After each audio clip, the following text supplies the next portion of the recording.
और कहते हैं जो भगवान के विश्राम दिन की कथा को सुनते हैं उनको हर दिन की कथा का लाभ मिलता है। तो आज विश्राम दिन में आप जो भी यहाँ पधारे हैं आप सभी को बहुत बहुत अभिनंदन। सभी लोग आनंद लेते रहें भगवत कथा का। गंगा के पावन किनारे सुखदेव जी महाराज की बड़ी सुंदर पावन वाणी के द्वारा राजा परीक्षित भगवान के सुंदर कथाओं का आनंद ले रहे हैं। परीक्षित जी के जीवन में केवल 7 ही दिन मिला था। आज अंतिम दिन उनके जीवन का हुआ तो परीक्षित जी के नेत्रों में अश्रु आ गए। और परीक्षित जी के नेत्र जब भरे तो सुखदेव जी पूछते हैं कि राजन, क्या तुम्हें मृत्यु से डर लग रहा है?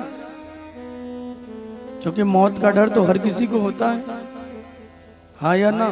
होता है कि नहीं? सब लोग जानते हैं कि मरना एक दिन है, लेकिन फिर भी मरना कोई नहीं चाहता। सुखदेव मुनि कहते हैं कि राजन, तुम्हें मृत्यु से डर तो नहीं लग रहा? क्योंकि काल तो परम सत्य है, वो एक दिन आना ही है। किस रूप में आएगा, कहाँ आएगा, ये हम नहीं जानते।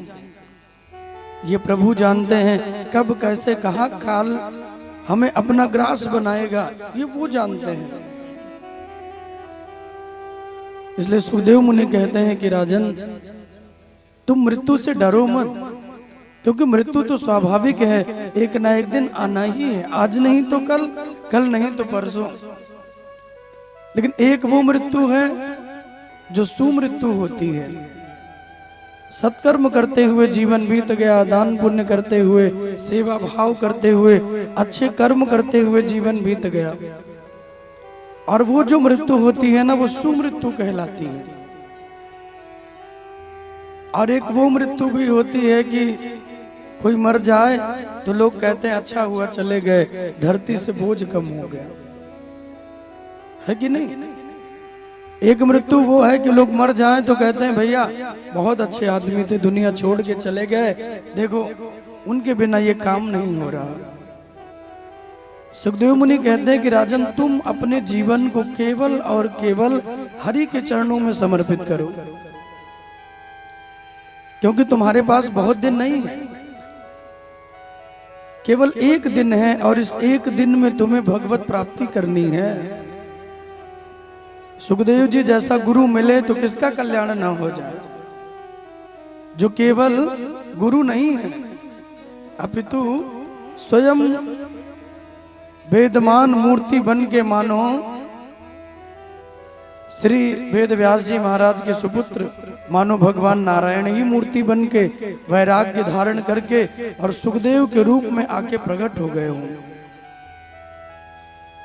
ऐसे सुखदेव जी महाराज हैं। उनकी वाणी जो बोलती है वो अमृत में बोलती है। सुखदेव जी ने कथा को भी प्रारंभ किया है तो वरिया ने सुते प्रश्न कृतो लोक हितम नृप। वरिया ने सुते प्रश्न, वाह से प्रारंभ किया है। वाह होता है ब्रह्म के बीज को वाह कहते, वकार, वकार से कथा को प्रारंभ किया है। तत्रा भवद भगवान व्यास पुत्रो यदिच्छया गामटिनो नवेक्षः कि अलक्ष लिंगो निज लाभ तुष्टो वितस्य वालैर अवधूत वेशः। वितस्य वालैर अवधूत वेशः।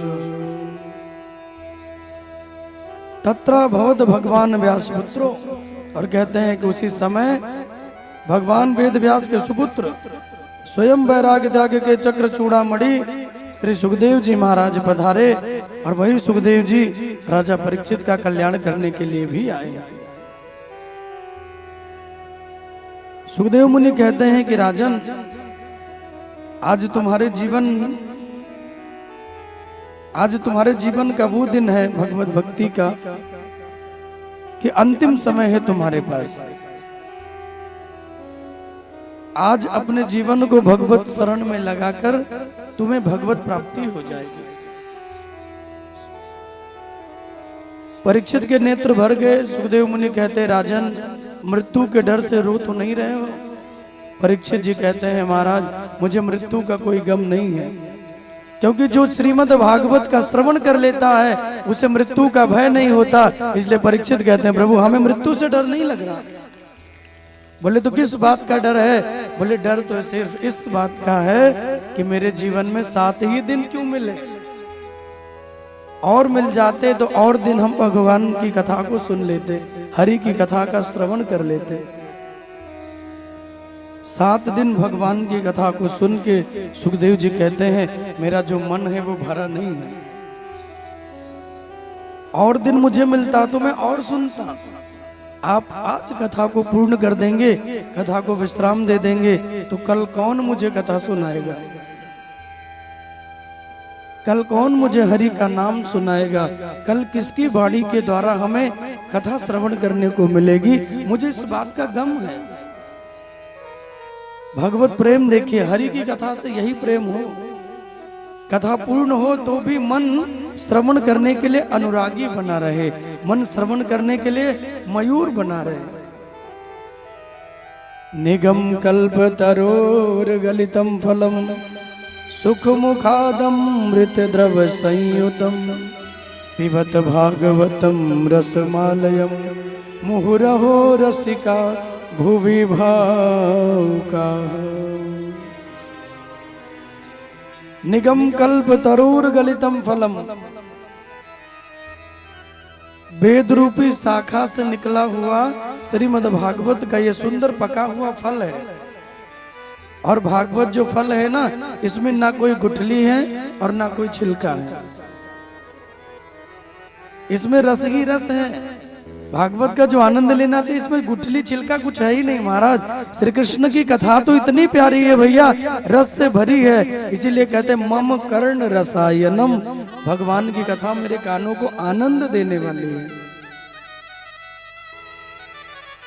मम कर्ण रसायनम, जो मेरे कानों में रस की तरह घुल जाए, मेरे श्रवणों को आनंद दे, वो हरि की कथा है। वो हरि की कथा जो कानों में आनंद में बन जाए, हरि की तरह अपने जीवन में भगवत कथा उतर जाए और जीवन आनंदित बन जाए, भगवत कृपा जीवन में प्राप्त हो जाए। गुरुदेव भगवान कहते हैं कि राजन, तुमने 7 दिन भगवान की कथा को सुना है। अरे जो कथा को एक दिन भी सुन लेते हैं, एक श्लोक भी जो सुन लेते हैं, उनका श्रीमद् भागवत कल्याण कर देती हैं। तुमने तो अनवरत अनशन व्रत धारण करके 7 दिन कथा को सुना है। धुंधकारी के जीवन में इतने पाप रहे, इतने पाप रहे, तो भी श्रीमद् भागवत की कृपा देखिए, केवल 7 दिन में धुंधकारी को भागवत ने मुक्त कर दिया। धन्या भागवती वार्ता प्रेत पीड़ा विनाशिनी सप्ताहोपि कथा धन्या कृष्ण लोक फल प्रदा।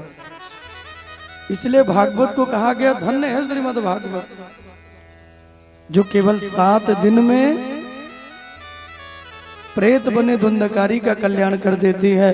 क्या वो भागवत